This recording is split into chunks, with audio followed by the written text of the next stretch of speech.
Hello, I'm Harley Schlanger. Welcome to our weekly dialogue with Helga Zepp-LaRouche, who is the founder and chairwoman of the Schiller Institute. Today is June 8th, 2022, and in 10 days we'll have an extraordinary conference, a follow-up to a series of conferences the Schiller Institute has sponsored to address the need for a new security and new financial architecture.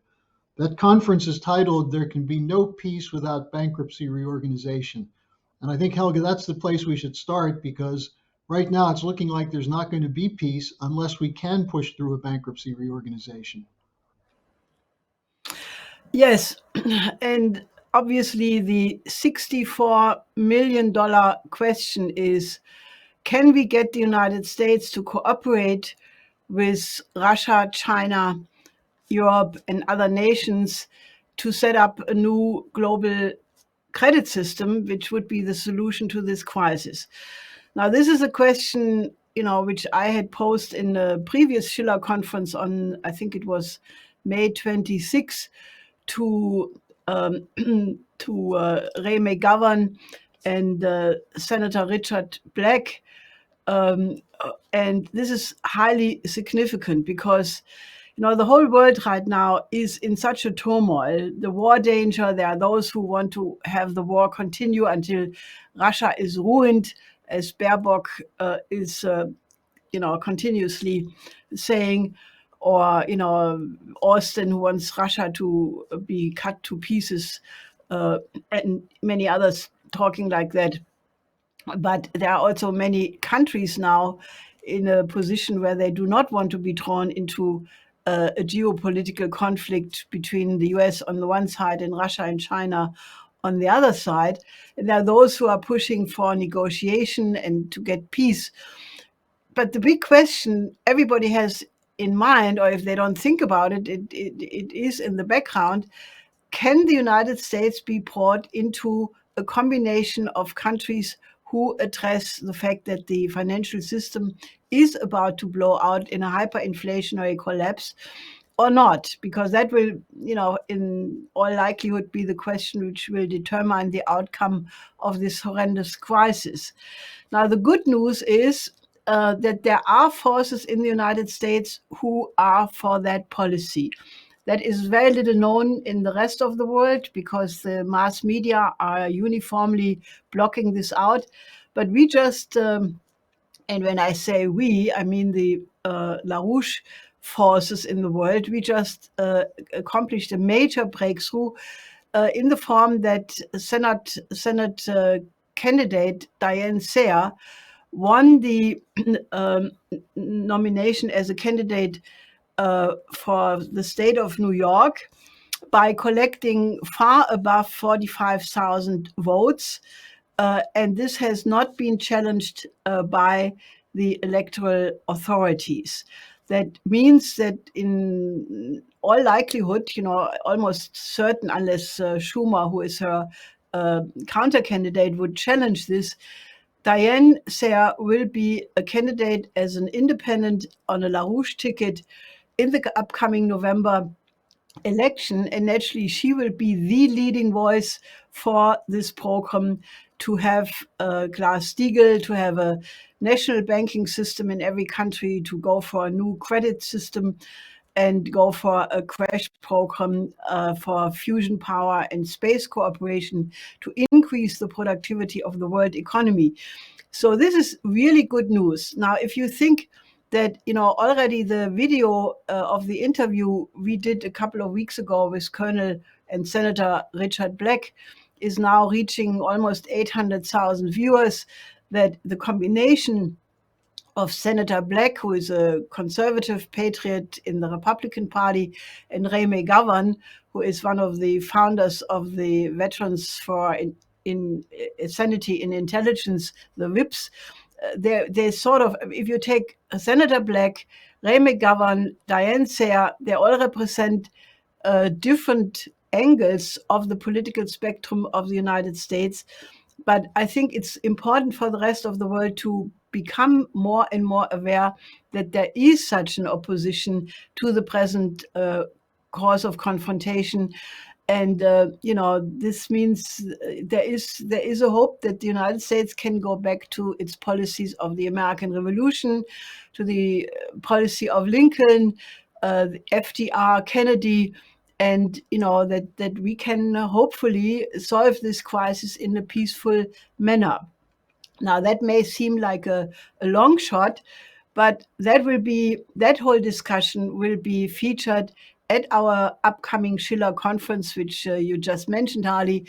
And that conference obviously comes at an extremely important moment because there are now more and more people who are aware of the danger, that we are in a more dangerous situation than in any time in world history, more dangerous than during the Cuban Missile Crisis.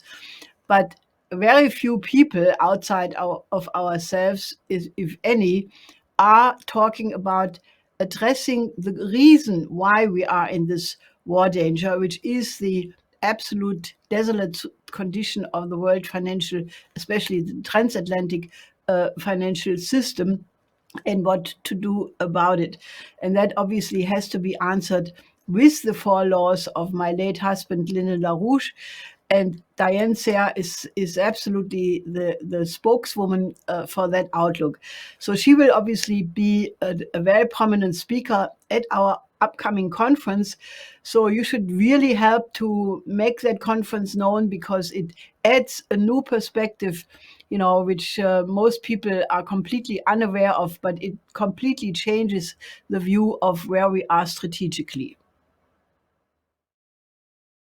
Nature of the conference will be a discussion of the division globally, because as you were just talking about people like McGovern and Senator Black and Diane's campaign, internationally we're seeing people step forward openly denying the willing that they're rejecting, they're joining with the Western bloc against Russia. I mean, in the last couple of days, we had an extremely interesting speech given by the Indian foreign minister. And what did you make of that? I mean, I thought that was very important that he came out as clearly as he did, that he's not going to allow his country to be bullied into choosing sides. Well, I think that is a growing trend of the times, that the spirit of the nonaligned movement is clearly reawakening. That there are many countries, and actually, entire blocks of countries, who do not want to be drawn into the conflict between the US on the one side and Europe, one must unfortunately say, and Russia and China on the other side. And what Dr. Jaishankar said at the Bratislava Forum, he basically said, look, India is the fifth, it represents 1/5 of the world population. It's probably the fifth or sixth largest economy in the world, and it absolutely has therefore the right to pursue its own interest, and it will not be drawn into one or the other camp. Now, this is very important, because the same position is practically pronounced by many African countries. As a matter of fact, the present head of the African Union, Macky Sall, also president of Senegal, was just in Moscow. He met with Putin, and he basically discussed, why the sanctions should be lifted against Russia, because, that is the major cause for the shortage of grain and fertilizer. So in the past, he had come out together with many other African countries, also not wanting to take a side in this conflict, but by being basically neutral and defending their own interest. And the same emphatically is true for many Latin American countries, where Biden was just trying to convene the summit of the Americas in Los Angeles, and he did not invite Cuba, Venezuela, and Nicaragua, and that caused the anger of many other Latin American leaders. For example, President Obrador from Mexico is not going for that reason. And he said the continuous blockade against Cuba is a gross violation of human rights. It's actually genocide. I mean, these are pretty strong words. And then also the presidents of several of the other countries like Honduras, I think Guatemala, and 2 or 3 others are not going for the same reason. So much for the alliance of the democracies against the so-called autocracies, because many of these countries want to have trade and commerce relation with China, and they're not condemning Russia in the way it is demanded by the US and the British and the EU. So I think that there is a clear division occurring in the world where many countries are heading towards cooperation, and they make the people who are pushing confrontation really stand out more and more as warmongers. One of them is the head of the Atlantic Council, Fred Kempe, who again said the same thing, Ukraine must win, Russia must lose, and the war has to go on forever. And the British, naturally, they are sending again heavy weapon systems to Kiev, just prolonging the suffering. I think that while the tragedy is that the war continues and many more people are dying, the idea that Ukraine must win is almost impossible, for many reasons, which the military understand much better than the politicians, who have completely different interests than that of the people. So I think in a very, very undecided situation, and therefore our conference comes at an extremely important point, and you should all register and get the word about this conference out as widely as you can. The link for registration is at the schillerinstitute.com website, and it's right there at the top of the page. Helga, there's a lot more we can say about this question of the division. I think one of the important things is that there's been an effort from a number of countries to have more negotiation. Macron offered himself as a mediator, and that was denounced. You had an attempt by Lavrov to go to the Russian foreign minister to go to Serbia to meet with the Serbian president, and he was denied airspace to travel. So it's clear that this division is real. What do you think of the possibility that was raised by Macron? Are you seeing the potential for breakup or fissures developing within the NATO countries? Well, I think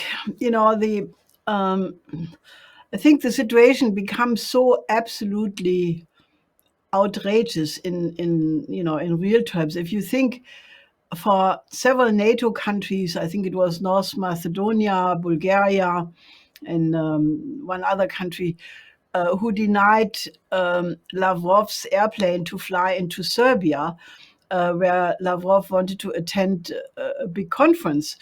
I mean, this is really, a blatant violation of international law. I mean, to deny a major country, or a small country for that matter, would be equally bad. But to deny that to conduct a foreign policy is really one more of these continuous provocations and escalations.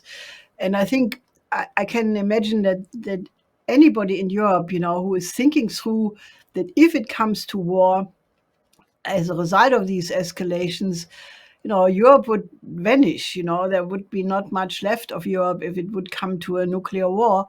And I think the more reasonable people, those who are not completely, rabies-driven warmongers, they have second thoughts. And Macron offered to mediate, that France should have such a mediation role. And, in these days of total war propaganda, you cannot even say we want to have peace, and you are immediately called a Putin agent and that you are pushing Russian propaganda. This is just completely crazy. If you say you don't want to go up in World War III and have no mankind left as a result, you are not a Putin agent, you are just reasonable. And those people who are pushing a continuation of the war are risking the elimination of humanity.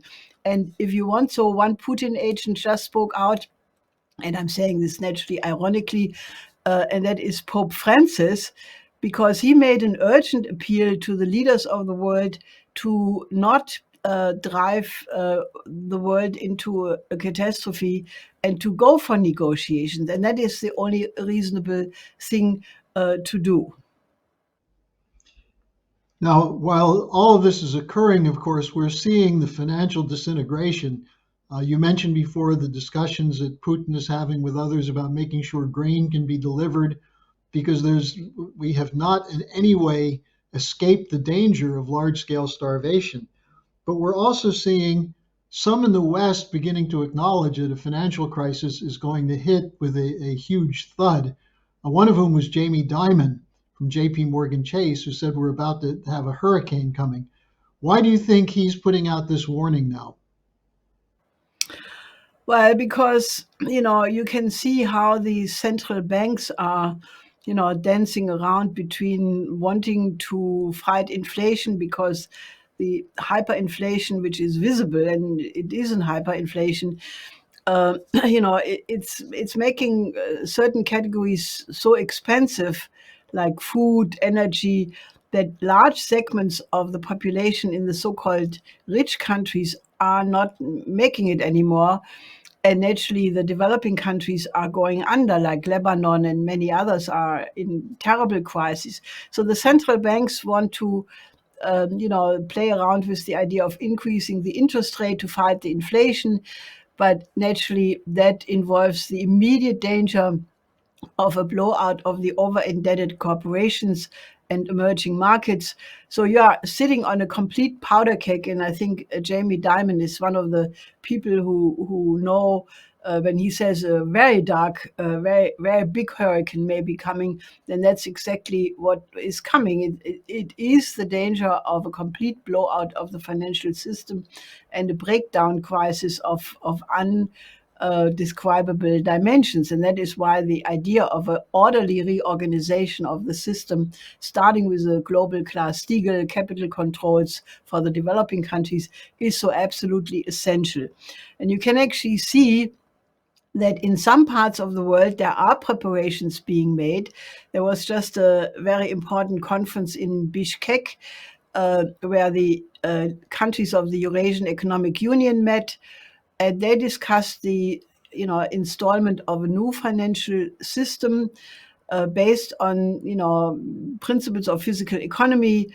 And one of the leading economists of Russia, if not the leading economist, Sergei Glaziev, just said in another interview that he is absolutely convinced that a new financial system, a new credit system is emerging, and that a new international currency will be established by a coalition of many countries. And you see this already happening, that all these sanctions against Russia and many other countries, what that has accomplished is that these countries, by pure necessity, are turning to alternative ways of doing commerce, like Russia, India, China. They're doing trade now in ruble, in rupees, in renminbi, and so a new financial system is actually occurring.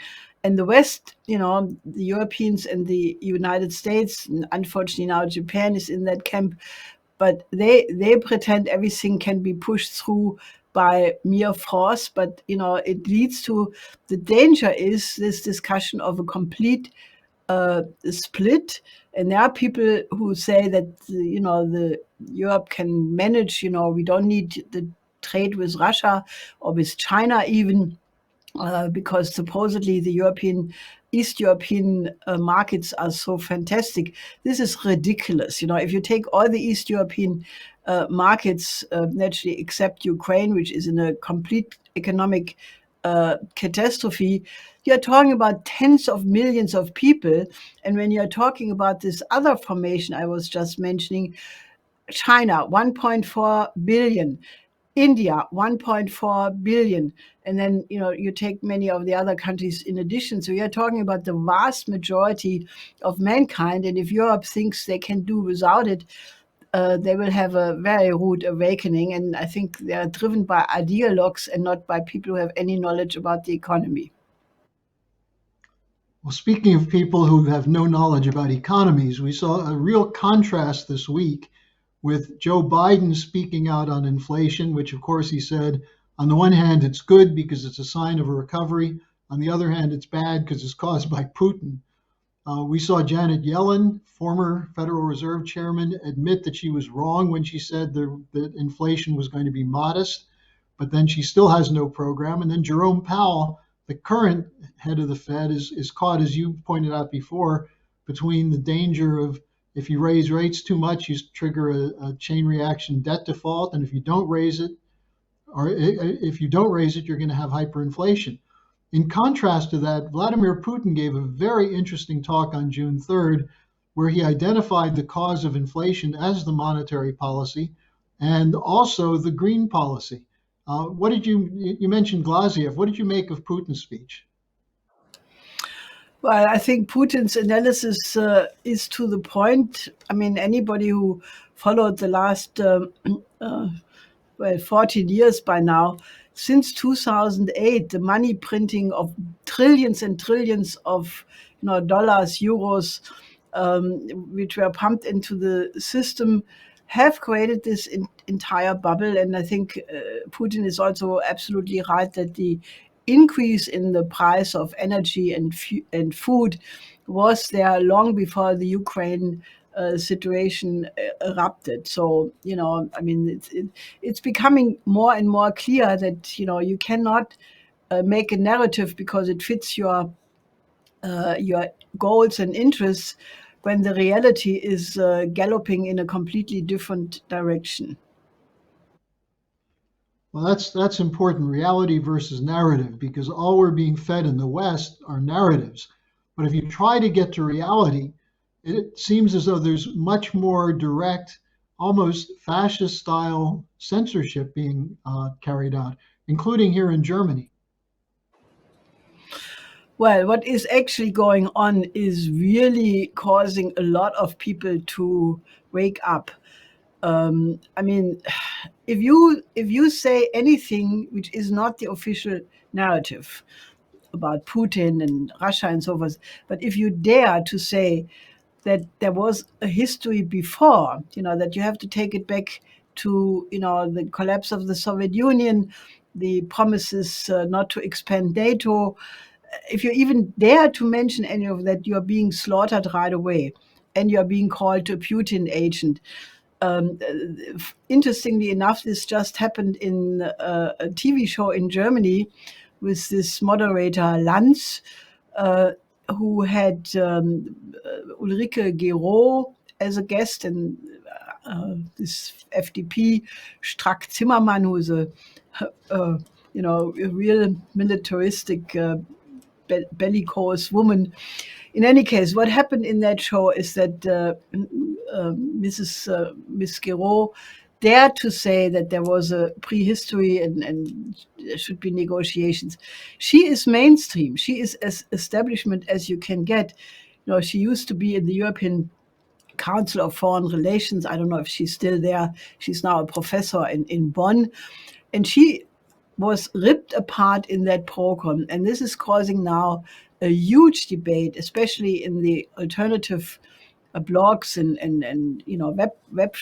websites, where people are aware of the fact that you have something which some people say, those people who come from the East, they say that it's much worse than the Stasi, that, with the Stasi in the GDR, people knew who was the Stasi agent, and when these people were around, they would just shut up and not talk.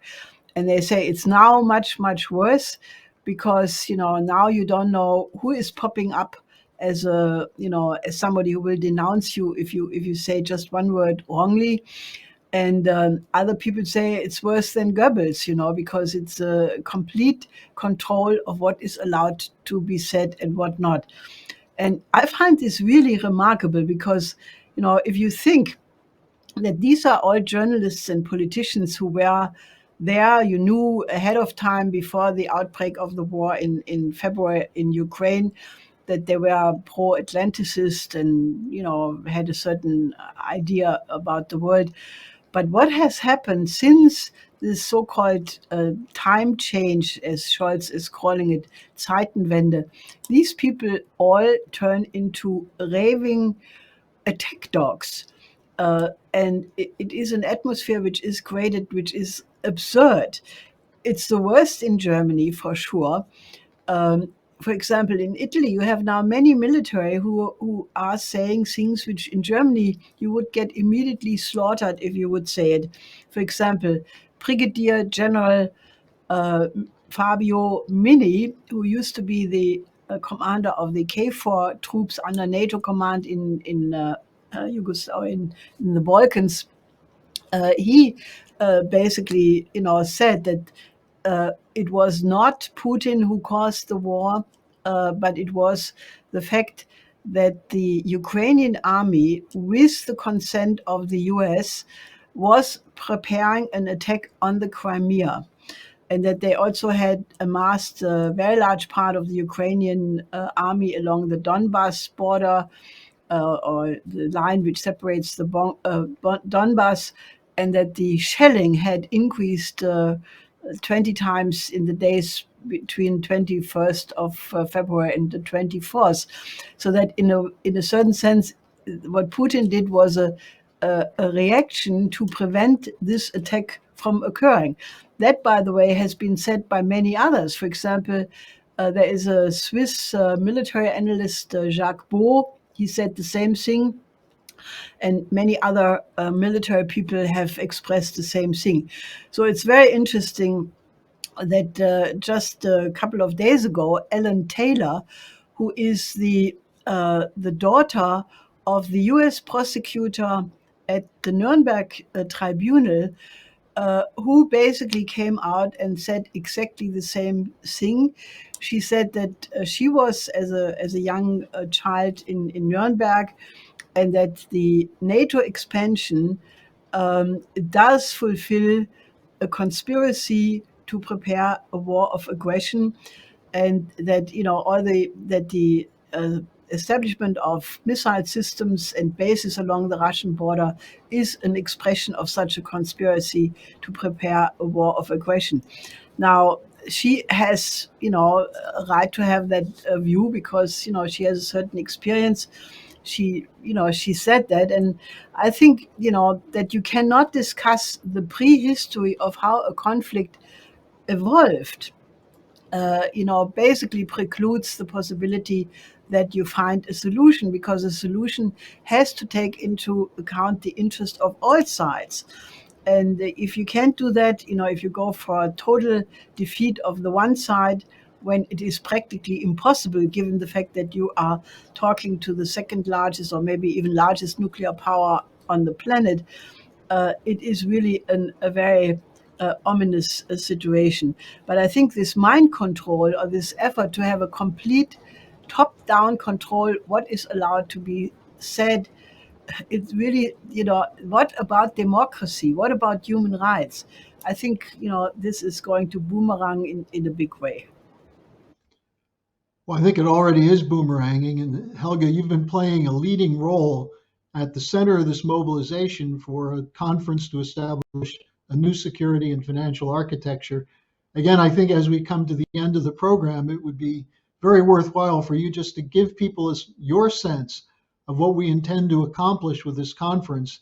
And I'd just like to add that everyone watching this should share this video and get your friends, your neighbors, your sparring partners, get them all registered for this conference, because this is where we're going to create a consensus to move to a new system. So Helga, give us your sense of what you hope to accomplish.